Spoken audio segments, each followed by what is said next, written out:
Setelah kita melaksanakan saum Ramadan sebulan penuh, kemudian melaksanakan qiyam Ramadan atau sholat tarawih, melaksanakan zakat fitrah, zakat mal, tilawah Al-Quran dan lain sebagainya dengan sebaik-baiknya dilakukan atas dasar iman dan ikhlas, kemudian kita berharap akan mendapat ampunan dari Allah Subhanahu wa Ta'ala, itu pun tidak salah.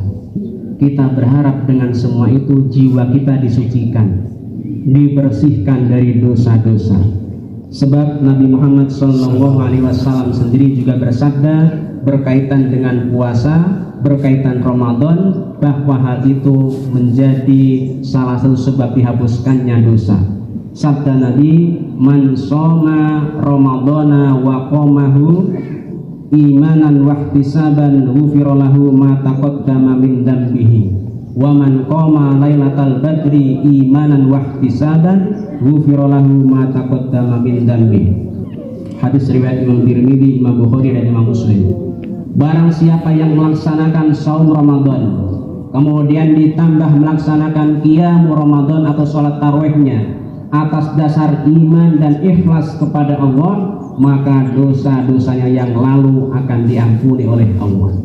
Barang siapa yang melaksanakan ibadah di malam Lailatul Qadar atas dasar iman dan ikhlas, orang tersebut pun dosa-dosanya yang lalu akan diampuni oleh Allah Subhanahu wa Ta'ala.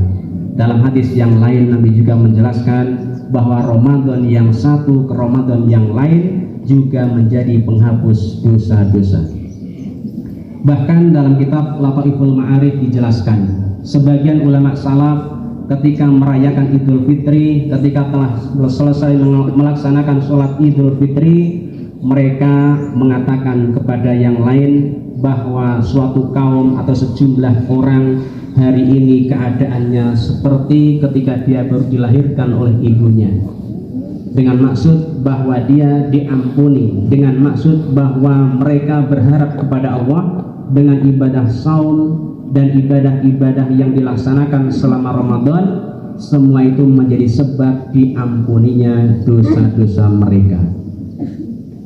Poin yang keempat, hal-hal yang dianjurkan di hari raya Idul Fitri. Yang pertama, memperbanyak takbir.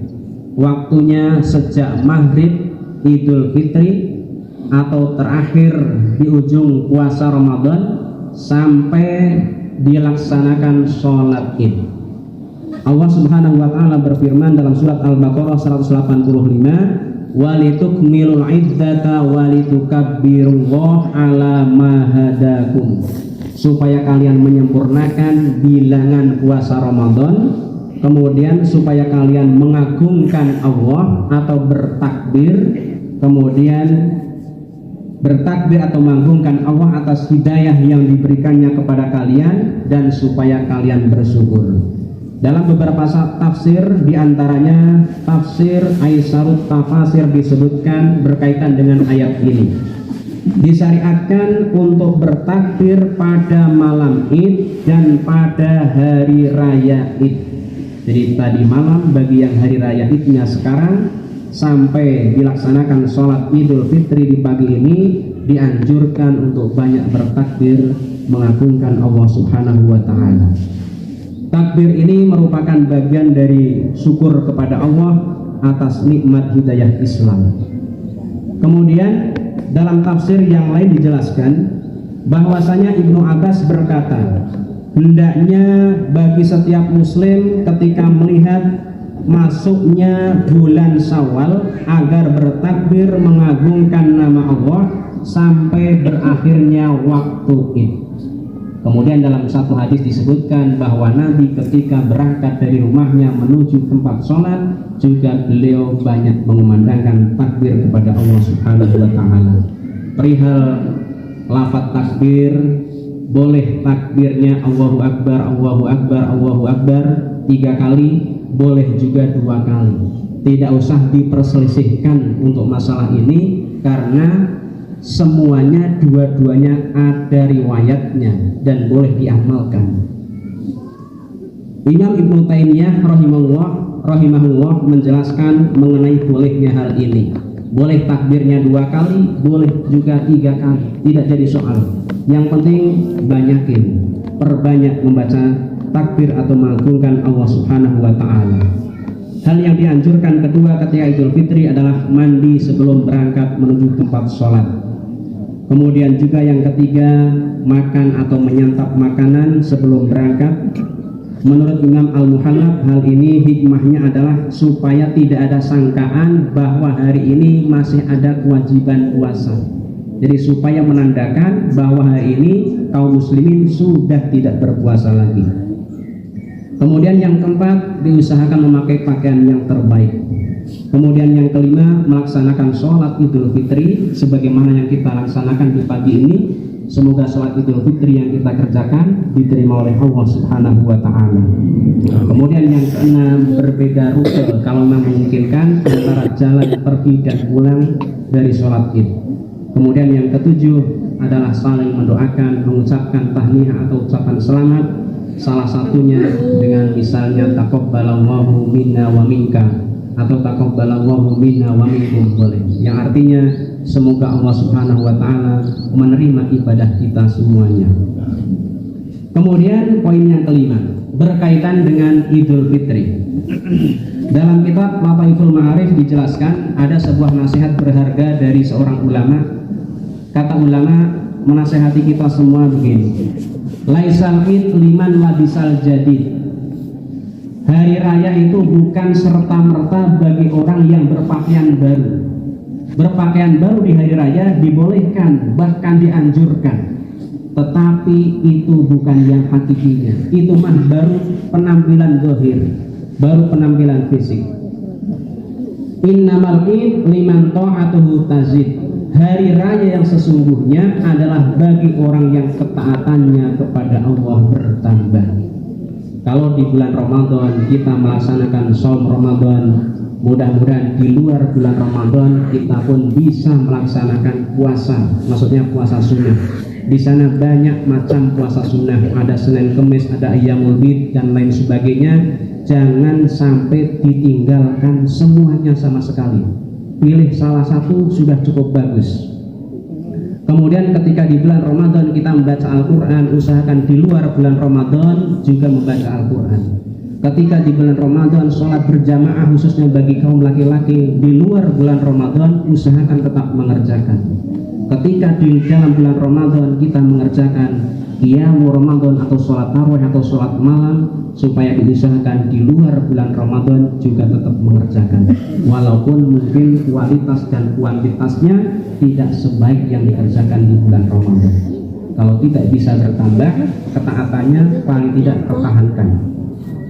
Berkaitan dengan sholat malam, banyak sekali keutamaannya. Bahkan jika seseorang hanya bisa mengerjakan 2 rakaat dengan istiqomah, itu sudah sangat-sangat bagus. Dalam satu hadis Nabi mendoakan kepada orang yang mengerjakan sholat malam. Kata Nabi, semoga Allah merahmati seorang suami yang membangunkan istrinya. Begitu pula sebaliknya seorang istri yang membangunkan suaminya untuk sama-sama mengerjakan sholat malam. Hadis yang lain menyebutkan suami istri yang saling membantu membangunkan untuk melaksanakan sholat malam akan ditulis ke dalam golongan orang-orang yang banyak berzikir kepada Allah. Sementara orang yang banyak berzikir kepada Allah, kata Allah, a'addallahu lahum maghfiratan wa ajran 'azima. Allah siapkan untuk mereka ampunan dan pahala yang besar. Kemudian nasihat yang selanjutnya masih dalam kitab yang sama. Kata ulama, laisal id liman tajammala bil libas war rukub. Hari raya itu bukan serta-merta milik orang yang pakaian dan kendaraannya baru. Di hari raya punya kendaraan baru, pakaian baru, boleh. Kalau ada rezeki, ada kemudahan, silahkan, tidak dilarang. Tetapi itu baru penampilan fisik, bukan hari raya yang sesungguhnya. Hari raya yang sesungguhnya, innamal id liman ghufirat lahudz dzunub. Hari raya yang sejatinya adalah bagi orang-orang yang dosa-dosanya diampuni oleh Allah Subhanahu wa Ta'ala. Nasihat ini sejalan dengan hadis Nabi yang tadi sudah disebutkan, barang siapa yang berpuasa Ramadan atas dasar iman dan ikhlas, maka dosa-dosanya yang lalu akan diampuni oleh Allah Subhanahu wa Ta'ala. Bahkan berkaitan dengan diampuninya dosa sehubungan dengan ibadah Ramadan, sampai-sampai Nabi mengatakan, rohima anfu rajulin dakhala alaihi Ramadan thumman salakha qabla ayyu farolahu. Sungguh merugi seseorang yang kedatangan bulan Ramadan, kemudian Ramadan berlalu meninggalkan dia, sementara dosa-dosanya belum diampuni oleh Allah Subhanahu wa Ta'ala. Semoga dengan ibadah Ramadan yang kita lalui, sekali lagi dosa-dosa kita diampuni oleh Allah Subhanahu wa Ta'ala. Allahu Akbar, Allahu Akbar, Allahu Akbar, walillahil hamd. Terakhir, berkaitan dengan pasca Ramadan, ada satu amalan yang juga sangat dianjurkan, yakni melaksanakan yang namanya puasa sunnah 6 hari di bulan Syawal. Kata Nabi, man shoma ramadhana thumma atbahu sittan min Syawal kana kasyamid dahri. Barang siapa yang melaksanakan puasa Ramadan, sudah barang tentu maksudnya sebulan, kemudian disambung dengan 6 hari di bulan Syawal, maka seolah-olah dia berpuasa setahun penuh. Teknisnya para ulama sudah menjelaskan, boleh berturut-turut, boleh tidak. Boleh di awal bulan Syawal, di pertengahan bulan Syawal, atau di akhir bulan Syawal. Bagi yang masih punya hutang puasa, baik bapak-bapak ataupun ibu-ibu, para ulama beda pendapat. Apakah harus mengqadha dulu atau puasa Syawal dulu, dilihat kondisinya. Kalau memungkinkan untuk diqadha puasa Ramadannya dulu, silahkan, lebih bagus. Kalau tidak ada kesempatan karena satu dan lain hal, kemudian nanti sudah mepet bulan Syawal, boleh puasa Syawal dulu, baru nanti kemudian mengqadha puasa Ramadannya. Dengan pertimbangan, kalau puasa Syawal memang harus di bulan Syawal, sementara kalau qadha puasa Ramadan waktunya leluasa hingga 11 bulan ke depan. Namun demikian, ketika sudah ada kesempatan, segera laksanakan. Kemudian yang kedua, berkaitan dengan bagi yang punya hutang puasa, jadi perlu disampaikan, diingatkan, segera dilunasi, dibayar, diqadha puasanya ketika sudah ada kesempatan. Sebab bila kita berbicara dengan kaitannya bersegera melaksanakan kebaikan, maka hendaknya segera dilaksanakan ketika sudah ada kesempatan, tanpa harus ditunda-tunda terlebih dahulu. Begitupun kita dalam urusan dunia saja, ketika ada orang yang berhutang kepada kita, secara umum kita berharap segera bisa dilunasi hutangnya. Sementara puasa ini adalah hutang kepada Allah dan kembalinya akan kepada kita juga. Hadirin jamaah rahimakumullah, demikian saja khutbah Idul Fitri yang bisa disampaikan. Semoga bermanfaat buat kita semuanya, menjadi tadzkirah dan pengingat buat kita. Di akhir khutbah, mari kita sama-sama berdoa, semoga Allah Subhanahu wa Ta'ala mengijabah apa yang kita mohonkan. Alhamdulillahirabbil alamin. Allahumma shalli wa sallim wa barik ala Muhammad wa ala alihi wa ashabihi ajma'in. Allahumma ighfir lana wa lil muslimina wal muslimat wal mu'minina wal mu'minat al ahya'i minhum wal amwat innaka sami'un qaribun mujibud da'wat. Ya Allah, wahai Dat yang maha pemaaf dan maha pengampun, kami semua adalah hamba Engkau yang dhaif, hamba Engkau yang banyak dosa, banyak kesalahan, banyak kekurangan. Ya Allah, banyak dosa yang kami kerjakan di siang hari ataupun malam hari. Ya Allah, banyak dosa yang kami kerjakan baik disengaja ataupun yang tidak, banyak dosa yang kami menyadarinya maupun yang tidak. Ya Allah, sementara kami yakin dengan seyakin-yakinnya bahwa Engkau adalah Zat yang maha pengampun dan maha pemaaf, mencintai pemaaf, suka memberi maaf. Karenanya dengan segala kerendahan hati kami, ya Allah, ampuni segala dosa kami, ya Allah.